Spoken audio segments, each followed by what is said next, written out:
बात ये है कि जहाँ इस नैरेटिव से हम बहुत जल्दी इम्पैक्ट हो जाते हैं कि हाँ हाँ हाँ माँ जो है एक आदमी के लिए माँ बहुत ज़रूरी चीज़ है और सबसे ज़्यादा ज़रूरी माँ है। आपने एक उल्टी बात कही, आपने बोला कि जिस समाज में माँ पूजी जाएगी वहाँ तो औरत का बुरा हाल होना ही है। मैं आपसे अर्ज करूँ इसका थोड़ा सा, अगर आप लोग पेशेंस रखें तो मैं 2-3 मिनट रखूँ। ज़रूर। होता क्या है कि जब वो बच्चा पैदा होता है तो आप यकीन माने कि बहुत दिनों तक बच्चे को यही नहीं मालूम होता कि वो और माँ दो अलग जिस्म हैं, उसे नहीं पता होता। आप सबने देखा होगा कि बच्चे को आप हिलाते हैं तो सो जाता, आप उसे जोर जोर से थपकते हैं तो सो जाता। अरे बड़े आदमी को आप हिलाएंगे तो जाग जाएगा, बड़े इंसान को आप ऐसे जोर जोर से मारे उसकी नींद टूट जाएगी, बच्चा कैसे सो जाता? उसकी वजह यह है कि बच्चे ने माँ के पेट में धड़कनें सुनी है कॉन्स्टेंटली, दिल की धक धक, जो माँ के दिल की धड़कन थी। तो जब आप उसे ऐसे पैट करते हैं तो उसे वो फीलिंग होती है कि वो धड़कन आ रही है, तो उसे इत्मीनान हो जाता है कि मैं सेफ हूँ, मैं तो वहीं हूँ जहाँ था। जब आप बच्चे को हिलाते हैं तो वो जो जूसेस थे जिनमें वो हिलता था इस तरह से, उसे ऐसा महसूस होता है कि मैं वहीं हूँ, तो मैं सेफ हो जाता। उससे ये अरसे बाद मालूम होता है कि माँ और मैं दो अलग जिस्म हैं, दो अलग इंसान हैं।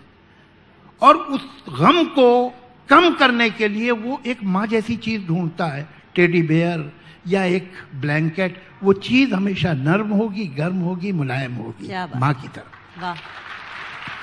कि अब माँ तो नहीं है, अलग है, तो कोई चीज तो रख लूं अपने पास माँ जैसी।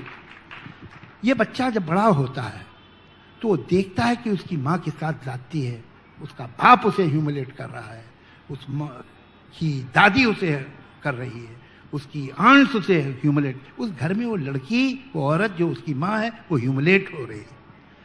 ये बच्चा चूंकि माँ से किस्मत जुड़ी है तो सोचता है कि मैं बड़े होकर अपनी माँ के लिए कुछ करूंगा, और माँ के लिए उसके दिल में बेपनाह कंपैशन और लव और मोहब्बत पैदा होती है और वो पूछता है अपनी माँ को। लेकिन जब वो बड़ा हो जाता है तो वो माँ का बेटा तो है, लेकिन अब वो खुद भी मर्द हो चुका है, अब उसे दूसरी औरतों पे जुल्म करना है। तो वो अपने इस पॉजिटिव इमोशन को भी विप बना लेता है और दूसरी औरत पे इस्तेमाल करता है। तुम मेरी मां की तरह दाल नहीं बना सकती, तुम में मेरी मां जैसे घर संभालती थी तुम नहीं संभाल सकती। वो मां को कैरेट बना के अपनी बीवी के आगे लटका देता है और वो बीवी सारी जिंदगी चलती है और उस कैरेट तक नहीं पहुंच सकती। हर मां, सास जो है हमारे समाज में, हर सास जो है अपने बहू से बेहतर दाल बनाती थी, यानी 5000 साल से खाने का स्टैंडर्ड नीचे जा रहा है।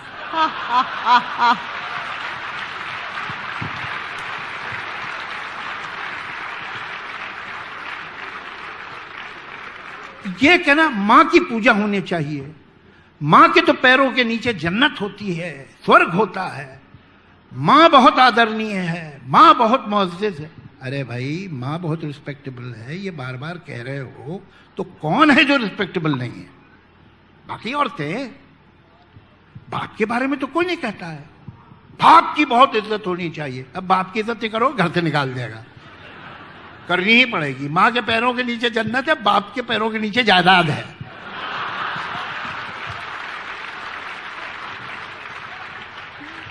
तो ये जो है मां की बहुत इज्जत करो, तो ये एक लाइसेंस है कि मां की इज्जत करो, बाकियों को छोड़ दो। और मां, कौन सी मां की इज्जत? मेरी मां की इज्जत होनी चाहिए, ठीक है। मेरे बच्चों की मां की इज्जत नहीं होनी चाहिए। और मेरी मां की इज्जत कब होनी चाहिए? मैं पैदा हुआ था 17 जनवरी को, 16 जनवरी को मेरी मां इज्जत के काबिल थी कि नहीं?